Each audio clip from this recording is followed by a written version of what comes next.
हाय, इस वीडियो में हम समझेंगे सिंगल सिटीजनशिप।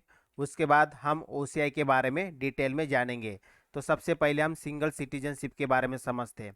देखिए, इंडिया का जो पॉलिटिकल नेचर है वो क्या है, मेनली फेडरल है। मतलब ये कि यहाँ पे सेंटर गवर्नमेंट भी है और स्टेट गवर्नमेंट भी है। बट इंडिया ने क्या किया है, सिंगल सिटीजनशिप का कॉन्सेप्ट रखा है अपने संविधान के अंदर में। Single citizenship, that is the Indian citizenship. तो जो भी सिटीजन होगा इंडिया का, उसके पास सिर्फ एक ही सिटीजन होगी, that is the Indian citizenship. State की कोई सिटीजनशिप नहीं है इंडिया के अंदर में। बात करते हैं हम कुछ ऐसे देश जहाँ पे डबल सिटीजनशिप है, जैसे कि यूएसए हो गया। यूएसए हो गया, या हम बोल सकते हैं स्विट्जरलैंड हो गया। तो यहाँ पे क्या है ना, डबल सिटीजनशिप है। मतलब एक एक नेश मतलब एक सेंटर की सिटीजनशिप है और दूसरी दूसरी स्टेट की सिटीजनशिप है। तो ये जो यूएसए हो गया या स्विट्जरलैंड हो गया, तो यहाँ पे जो स्टेट की सिटीजनशिप होती है, तो ये स्टेट क्या करता है, अपने जो भी सिटीजन है उनको कुछ स्पेशल राइट्स देता है। जैसे कि मान लीजिए राइट टू वोट हो गया, या right to hold public office हो गया, या राइट टू प्रैक्टिस प्रोफेशंस हो गया। इस टाइप से अधिकार देता है।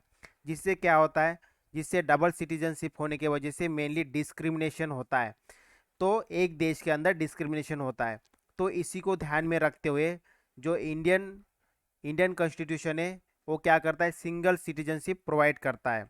अब देखिए, ऐसे एक्चुअली जो सिटीजनशिप सिंगल सिटीजनशिप प्रोवाइड करने का एक ही मकसद था कि हमें देश की इंटीग्रिटी को बनाए रखना है, और दूसरी चीज़ कोई भी डिस्क्रिमिनेशन नहीं हो, इसको भी ध्यान में रखा गया था। लेकिन कुछ एक्सेप्शंस है जिसके वजह से ये जो सिंगल सिटीजनशिप है, इससे मतलब कुछ एक्सेप्शन है जिसकी वजह से सिंगल सिटीजनशिप होते हुए भी कुछ डिस्क्रिमिनेशन होता है। जैसे कि आर्टिकल 16 है। आर्टिकल 16 में क्या लिखा है, मेनली पब्लिक एम्प्लॉयमेंट से रिलेटेड लिखा गया है। जैसे कि equality of opportunity in a matter of public employment, मतलब पब्लिक एम्प्लॉयमेंट के मैटर में इक्वेलिटी अपॉर्चुनिटी, मतलब इक्वल अपॉर्चुनिटी प्रोवाइड की जाएगी सिटीजन को। लेकिन यहाँ पे क्या होता है, जो पार्लियामेंट होता है जो पार्लियामेंट होता है वो ऐसा लॉ बना सकता है, ऐसा अधिकार दे सकता है, ऐसा राइट्स दे सकता है। किसी पर्टिकुलर यूनियन के लिए भी हो सकता है, स्टेट के लिए भी हो सकता है, या कोई लोकल अथॉरिटी हो सकता है, या कोई भी ऐसी अथॉरिटी हो सकता है जिनको, मतलब जहाँ पे जो पब्लिक एम्प्लॉयमेंट है, मतलब मतलब एक तो यूनियन टेरिटरी के अंदर हो सकता है, स्टेट के अंदर हो सकता है, लोकल अथॉरिटी के अंदर हो सकता है, या कोई भी अथॉरिटी के अंदर में अगर कोई एम्प्लॉयमेंट है, तो वहाँ पे मतलब रेसिडेंट एक क्राइटेरिया रख सकता है। ठीक है, तो रेसिडेंट एक क्राइटेरिया रख सकता है पार्लियामेंट। तो इसी बेस पे पार्लियामेंट ने क्या किया है, 1957 में एक एक्ट लेके आया था जिसका नाम है public employment recruitment as a resident act 1957, जिसके जरिए गवर्नमेंट ऑफ इंडिया ने क्या किया था, रेसिडेंशियल क्वालिफिकेशन को प्रिस्क्राइब किया था। और इसके लिए इन्होंने मेनली 4 स्टेट के लिए ये अपॉइंटमेंट लाया था, नॉन गेजेटेड पोस्ट के लिए। जैसे कि आंध्र प्रदेश हो गया, या आंध्र प्रदेश हो गया, हिमाचल प्रदेश हो गया, मणिपुर हो गया, और त्रिपुरा हो गया। तो इन 4 स्टेट के लिए ये 1957 में ये जो एक्ट लेके आया था, public employment requirement recruitment as to resident act 1957। इसको बाद में 1974 में इसको क्या किया गया, एबॉलिश किया गया, एक्सपायर्ड हो गया ये। और अभी जो है फिलहाल में जो पार्लियामेंट ने, मतलब अभी जो एक्ट है जो रेसिडेंशियल क्राइटेरिया रखता है, वो सिर्फ एक्सटेंड करता है आंध्र प्रदेश और तेलंगाना के ऊपर ही, बस अभी फिलहाल में यही है। दूसरा जो एक्सेप्शन है, दैट इज आर्टिकल 15। इसके आर्टिकल 15 के अंदर में क्या लिखा है कि अब prohibition of discrimination, discrimination prohibit करता है on the ground of religion, race, caste, sex और प्लेस ऑफ बर्थ। तो ये इसके अंदर में आर्टिकल 15 के अंदर में है। लेकिन क्या होता है, लेकिन जो कॉन्स्टिट्यूशन में मेनली कुछ ऐसे भी जगह पे, मतलब संविधान के अंदर में ये तो प्रोविज़न है, फंडामेंटल राइट से, कि हम डिस्क्रिमिनेट नहीं करेंगे on the ground of religion, race, caste, sex और प्लेस ऑफ बर्थ। लेकिन लेकिन ऐसे स्टेट की ऐसी, मतलब स्टेट की ऐसी भी जॉब होती है जहाँ पे स्टेट क्या करता है, स्टेट अपने अपने जो डोमेसाइल है उनको कुछ स्पेशल राइट्स भी देता है। जैसे कि मान लीजिए कोई यूनिवर्सिटी है, तो उस यूनिवर्सिटी के अंदर में स्टेट क्या करता है, कुछ फीस का कंसेशन देता है अपने स्टेट के लोगों के लिए, तो ये एक प्रकार से डिस्क्रिमिनेशन हो जाता है। तो मेनली हम एक्सेप्शन पढ़ रहे हैं कि सिंगल सिटीजनशिप होते हुए भी क्या क्या एक्सेप्शन है जिसके वजह से डिस्क्रिमिनेशन होता है। तो पहला तो बताया पब्लिक एम्प्लॉयमेंट हो गया। ये पब्लिक एम्प्लॉयमेंट में जो पार्लियामेंट है, ठीक है, वो डिस्क्रिमिनेट करता है, मतलब डिस्क्रिमिनेशन नहीं बोल सकते हम, मेनली डिस्क्रिमिनेशन होता है लेकिन, ठीक है। फिर आर्टिकल 15 के तहत भी डिस्क्रिमिनेशन हो रहा है सिंगल सिटीजनशिप होते हुए भी, ठीक है। तो ये इसमें क्या है, कुछ स्पेशल बेनिफिट प्रोवाइड करता है स्टेट अपने लोगों के लिए। देन आर्टिकल 19 में लिखा है कि हम क्या करेंगे, आर्टिकल 19 में कुछ अधिकार दिए गए, जैसे मेनली 6 अधिकार दिए गए हैं जिसमें फ्रीडम है, जैसे freedom of speech and expression, assembly, association, movement, resident and profession, इस टाइप के फ्रीडम प्रोवाइड किए गए आर्टिकल 19 के अंदर में। लेकिन इसमें जो मूवमेंट है, जो जिस मूवमेंट के फ्रीडम की बात की जा रही है, इस मूवमेंट के ऊपर भी कुछ रेस्ट्रिक्शंस है, जैसे कि कुछ ऐसे एरिया होते हैं जैसे शेड्यूल एरिया हो गए। तो ये जो शेड्यूल्ड एरिया होते हैं या शेड्यूल्ड ट्राइब बोल सकते हैं हम मेनली, जो शेड्यूल्ड ट्राइब है, ठीक है, यहाँ पे मूवमेंट को रेस्ट्रिक्ट किया जाता है। क्यों रेस्ट्रिक्ट किया जाता है, क्योंकि इनके जो शेड्यूल्ड ट्राइब है, इनके एरिया में जैसे इनका अलग टाइप का कल्चर होता है, लैंग्वेज होती है, कस्टम होती है, कुछ मैनर्स होते हैं इनके। तो इन सभी के वजह से, डिस्टिंक्टिव ये कल्चर होने के वजह से, यहाँ पे जो मूवमेंट है लोगों का, आम लोगों का मूवमेंट जो है वो रेस्ट्रिक्ट किया जाता है। तो इस तरह से एक तो हो गया पब्लिक एम्प्लॉयमेंट। देन कुछ स्पेशल बेनिफिट हो गया, बेनिफिट ओके हो गया। उसके बाद ये मूवमेंट से रिलेटेड रेस्ट्रिक्शन हो गया। तो इस तरह से आर्टिकल 16, 15 और 19 ये कुछ एक्सेप्शन लेके आता है सिंगल सिटीजनशिप होते हुए भी। देन बात करते हैं हम जम्मू एंड कश्मीर की। देखिए 2019 तक जम्मू और कश्मीर को एक स्पेशल स्टेटस दिया गया था। उसके बाद देखिए स्पेशल स्टेटस की मतलब 2019 के पहले स्पेशल स्टेटस था। वो स्पेशल स्टेटस इसको जो आर्टिकल है 35A के तहत मिल रहा था, जिसमें जिसमें मेनली यहाँ की जो लेजिस्लेचर थी, जम्मू एंड कश्मीर की जो स्टेट लेजिस्लेचर थी, वो डिफाइन कर सकती थी कि उनके रेसिडेंट कौन है, रेसिडेंट को डिफाइन कर सकते थे। उसके बाद और रेसिडेंट को एम्प्लॉयमेंट, सिर्फ उन्हीं के रेसिडेंट को एम्प्लॉयमेंट प्रोवाइड कर रहे थे वो। उसके बाद जैसे ई मूवेबल प्रॉपर्टी हो गया, मतलब जैसे घर हो गया या कोई ज़मीन हो गया, तो जो ई मूवेबल प्रॉपर्टी होता है, ई मूवेबल प्रॉपर्टी, उसके ऊपर भी सिर्फ उनके रेसिडेंट का ही अधिकार था। देन सेटलमेंट से रिलेटेड भी सिर्फ उनके जो स्टेट के जो रेसिडेंट थे, ठीक है, जम्मू एंड कश्मीर के, वही वहाँ पे सेटल हो सकते थे। देन जो स्टेट गवर्नमेंट थी वो स्कॉलरशिप और कुछ एड प्रोवाइड करती थी अपने ही लोगों के लिए। तो इस तरह से बाद में फिर क्या हो गया, ये जम्मू एंड कश्मीर एक्ट 2019 में, ठीक है, एक प्रेसिडेंशियल ऑर्डर के तहत एक constitution application to Jammu and Kashmir order आता है 2019, और इसको हटा दिया जाता है, ठीक है, जो पुराना 1954 का जो ऑर्डर था। इस तरह से जम्मू एंड कश्मीर का भी जो स्पेशल स्टेटस है वो हटा दिया जाता है। तो इस तरह से जो सिंगल सिटीजनशिप प्रोवाइड करता है, जैसे कनाडा हो गया, कनाडा भी क्या करता है, कनाडा सिंगल सिटीजनशिप प्रोवाइड करता है और चाहता है, और ये क्या सिंगल सिटीजन प्रोवाइड करते हुए एक यूनिफॉर्म राइट्स लेके आने की कोशिश करता है अपने देश के अंदर में। सेम वे इंडिया भी क्या कर रहा है, एक सिंगल सिटीजनशिप लेके, मतलब सिंगल सिटीजनशिप का कॉन्सेप्ट रखते हुए एक फ्रैटर्निटी और यूनिटी पैदा करने की कोशिश हो रहा है, ओके, देश के अंदर में। लेकिन फिर भी क्या हो रहा है, ये सिंगल सिटीजनशिप होते हुए भी बहुत सारे कम्युनल राइट्स होते हैं, क्लास का कॉन्फ्लिक्ट होता है, डिफरेंट क्लास का, कास्ट के बीच में वार होता है, लिंग्विस्टिक क्लैशेस होते हैं, उसके बाद इथनिक डिस्प्यूट होते हैं, इस टाइप से चीज़ें भी हो रही है। जबकि जो हमारे फाउंडिंग फादर थे या जो कॉन्स्टिट्यूशनल मेकर थे, उनका जो सपना था कि देश को इंटीग्रेट बनाना है, यूनाइटेड बनाना है, ठीक है, एक स्ट्रॉन्ग इंटीग्रेटेड नेशन बनाना है, वो सपना अभी भी क्या है, अधूरा है, ठीक है। एक सिंगल सिटीजनशिप वजह, मतलब सिंगल सिटीजनशिप जो रखने का जो मेन मकसद था, अभी भी वो पूरा नहीं हो पा रहा है, ठीक है। तो ये था सिंगल सिटीजनशिप के बारे में। कुछ एक्सेप्शन है जिसके वजह से सिंगल सिटीजनशिप होते हुए भी स्पेशल स्टेटस मिल जाता है, ठीक है, या कुछ एक्स्ट्रा बेनिफिट मिल जाता है। अब बात करेंगे हम overseas overseas citizenship of India के बारे में। देखिए क्या होता है, सितंबर 2000 में गवर्नमेंट ऑफ इंडिया स्पेशली जो मिनिस्ट्री ऑफ एक्सटर्नल अफेयर्स है एक हाई लेवल की कमेटी बिठाती है, जिसका जिसके चेयरपर्सन होते हैं LMV सिंघवी। तो इनका मेन मकसद था इस कमेटी का मेन मकसद था एक कॉम्प्रहेंसिव स्टडी करना था। जो ग्लोबल इंडियन डायस्पोरा था, मतलब जहाँ जिस तरह से जो इंडियन पूरे वर्ल्ड वाइड जिस तरह से फैले हुए थे, ठीक है, इनके ऊपर स्टडी करना था और किस तरह से हम इनके बीच में एक कंस्ट्रक्टिव रिलेशनशिप पैदा कर सकते, इसके ऊपर स्टडी करना था। ये जनवरी 2002 में अपने रिकमेंडेशन देते और बोलते कि हमें अमेंड करना है जो सिटीजनशिप एक्ट है 1955, सिटीजनशिप एक्ट 1955 को हमें अमेंड करना पड़ेगा, ये बोलते ये हाई लेवल कमेटी। फिर इसके बाद क्या होता है, 2003 में सिटीजनशिप अमेंडमेंट एक्ट आता है, जिसमें जो OCI से मतलब OCI प्रोवाइड किया जाता है फॉर द PIOs के लिए, जिसमें 16 कंट्री को स्पेसिफाई किया जाता है जो ऑलरेडी PIO जो प्रोवाइड कर रहे थे, ठीक है। लेकिन ये जो OCI है या जो ये PIO ये 16 स्पेसिफाई कंट्री के लिए other than Pakistan and Bangladesh को छोड़ते हुए।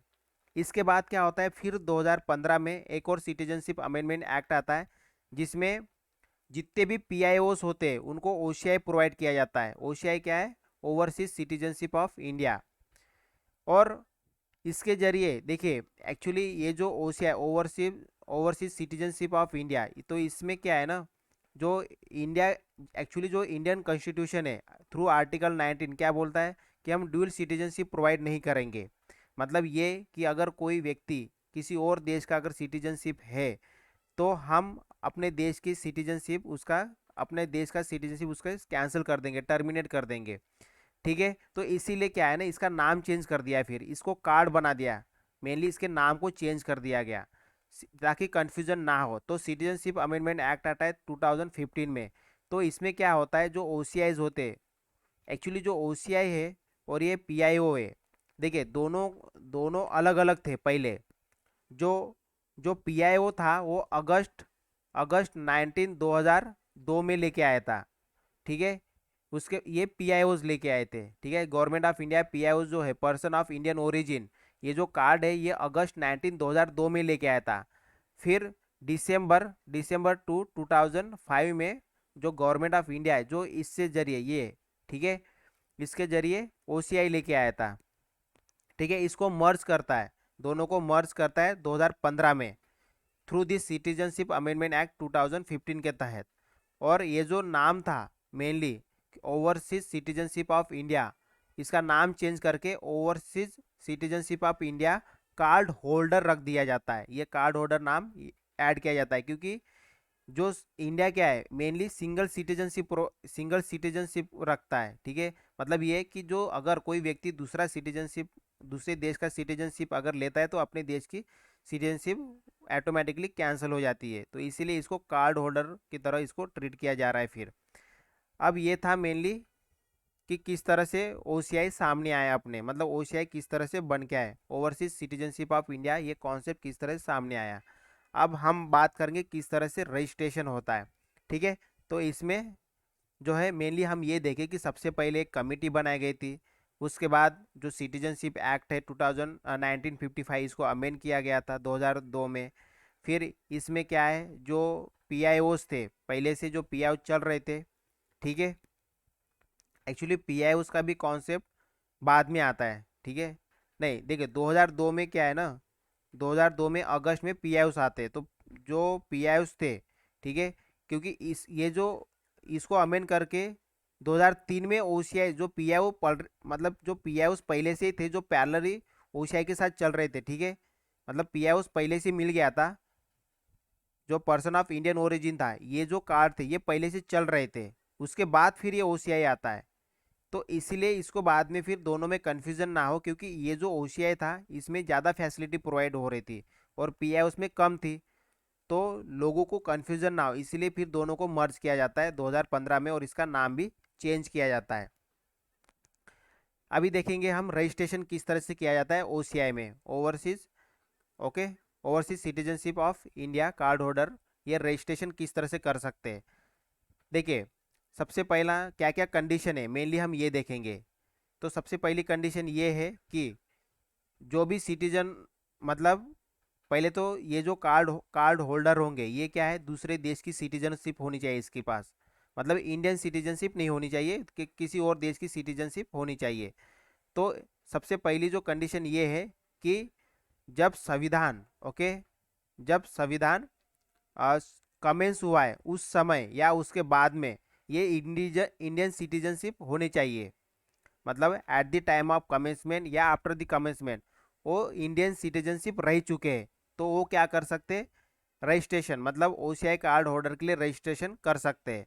उसके बाद या ये तो सिटीजन होंगे या इलिजिबल होंगे जब संविधान कमेंस हुआ था, ठीक है ना, 26 जनवरी 1950 को जब संविधान कमेंस हुआ था, दैट टाइम ये क्या थे, इलिजिबल थे एज अ, मतलब सिटीजन बनने के लिए। तो ये भी क्या कर सकते हैं, अप्लाई कर सकते हैं। या ऐसा कोई टेरिटोरी जो इंडिया ने क्या, इंडिया का पार्ट बन चुका है, ठीक है, और उस टेरिटोरी का वो व्यक्ति पहले से था और कई और पे वो बैठा, कई कई और देश में वो क्या था, सेटल हो चुका था।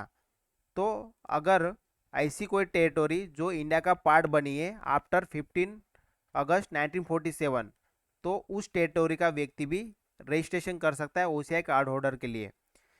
या इनके मतलब ये तीनों के चाइल्ड हो गए या ग्रैंड चाइल्ड हो गए या ग्रेट ग्रैंड चाइल्ड हो गए, ये भी अप्लाई कर सकते। इन तीनों के व्यक्ति, इन तीनों की बात हो रही है यहाँ पे, जो सिटीजन रह चुके या एलिजिबल थे या जो टेरिटोरी एक्वायर किया है इंडिया ने या पार्ट बन चुका है, ठीक है। उसके बाद इनमें से इनके जो भी माइनर चाइल्ड होंगे ये भी बन जाएंगे, मतलब ये भी अप्लाई कर सकते, ठीक है, इनको भी ओसीआई कार्ड दिया जाएगा। उसके बाद अगर अगर किसी बच्चे, अगर किसी माइनर चाइल्ड का, ठीक है, पेरेंट्स दोनों या दोनों में से कोई भी अगर इंडियन सिटीजनशिप है, ठीक है, पेरेंट्स में से दोनों पेरेंट्स या दोनों में से कोई अगर इंडियन सिटीजनशिप है उनके पास, तो माइनर चाइल्ड को भी ये दिया जा सकता है, ठीक है। अगर एक है तो दूसरे को भी दिया जा सकता है, इस तरह से। मतलब ये स्पाउस के केस में अगर मान लीजिए कोई ओसीआई कार्ड होल्डर है, उसका स्पाउस है कोई, तो वो भी अप्लाई कर सकता है ओसीआई कार्ड होल्डर के लिए, ठीक है। लेकिन उनका मिनिमम जो है 2 साल तक मैरिज कंटिन्यू होना चाहिए। अगर मान लीजिए कोई व्यक्ति है जिसके पास ओसीआई कार्ड होल्डर है, वो ओसीआई कार्ड होल्डर है और उसका स्पाउस भी अप्लाई कर सकता है इस ओसीआई कार्ड होल्डर के लिए, लेकिन इन दोनों में जो मैरिज है वो मिनिमम 2 साल तक कंटिन्यू होनी चाहिए। उसके बाद गवर्नमेंट जो है, सेंट्रल गवर्नमेंट, वो स्पेसिफाई करेगा डेट कब देना है कब नहीं देना है, ठीक है, ओसीआई कार्ड, इसकी डेट सेंट्रल गवर्नमेंट स्पेसिफाई करेगा। या अगर इनमें से कोई भी कंडीशन फुलफिल नहीं हो रही है, तो जो सेंट्रल गवर्नमेंट है वो किसी स्पेशल सर्कमस्टेंस में भी प्रोवाइड कर सकता है ओसीआई कार्ड, ठीक है। इस तरह से ये रजिस्ट्रेशन होता है, इस तरह से ओसीआई कार्ड मिलता है मेनली। अब बात करेंगे हम कि जो ओसीआई कार्ड होल्डर होते हैं वो मतलब किस किस चीज़ के लिए एलिजिबल नहीं होते, मेनली उनको क्या क्या नहीं मिलेगा। वो तो पहले तो सेंट्रल गवर्नमेंट स्पेसिफाई करेगा, उसके बाद ये सभी की चीज़ों के लिए वो एलिजिबल नहीं होते। जैसे पब्लिक एम्प्लॉयमेंट के लिए पब्लिक एम्प्लॉयमेंट नहीं मिलेगा इनको, प्रेसिडेंट के लिए नहीं अपॉइंट हो सकते, वाइस प्रेसिडेंट के लिए अपॉइंट नहीं हो सकते, ये जज बनने के लिए एलिजिबल नहीं है, सुप्रीम कोर्ट हाई कोर्ट के वोटिंग राइट्स नहीं मिलेगा इनको। जो स्टेट लेजिस्लेटिव असेंबली है, जिसमें असेंबली हो गया और काउंसिल दोनों, ठीक है, उसके लिए ये एलिजिबल नहीं है। पार्लियामेंट के दोनों हाउस, लोकसभा और राज्यसभा के मेंबर बनने के लिए ये एलिजिबल नहीं होते, ठीक है। अब बात करते हैं ये किस तरह से अपनी ओसीआई कार्ड होल्डर, ठीक है, रिनाउंस कर सकते हैं।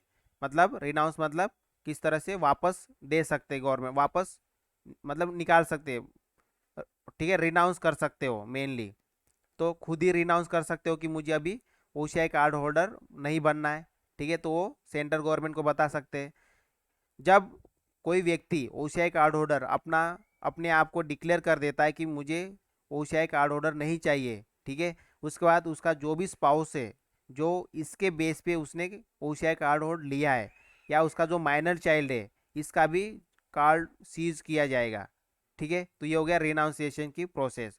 अब कैंसलेशन कैसे हो सकता है, अगर कोई ओसीआई कार्ड होल्डर है, उसका कैंसलेशन रजिस्ट्रेशन कैंसलेशन कैसे हो सकता है? अगर मान लीजिए उसने फ्रॉड तरीके से, फॉल्स तरीके से ओसीआई कार्ड लिया है, या डिसफेक्शन दिखाया है संविधान के ऊपर में, या ड्यूरिंग वार के समय में जो एनिमी के साथ अनलॉफुली एंगेज हुआ है किसी भी तरीके से, या इम्प्रिजनमेंट हुआ है 2 साल तक हो गए, मिनिमम 2 साल तक विद इन 5 ईयर्स, जब से वो ओसीआई कार्ड होल्ड किया है उसके 5 साल के बीच में अगर 2 साल की सज़ा हो जाती है उसको, तो भी उसका कैंसलेशन हो जाएगा।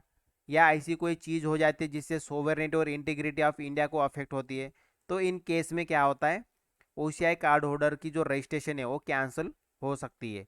ठीक है, तो ये थे मेनली ओसीआई कार्ड होल्डर के बारे में हमने जानकारी लिया है। देखिए सबसे पहले तो हमने क्या देखा कि कौन कौन इसके लिए एलिजिबल है, कौन कौन इसके लिए अप्लाई कर सकता है।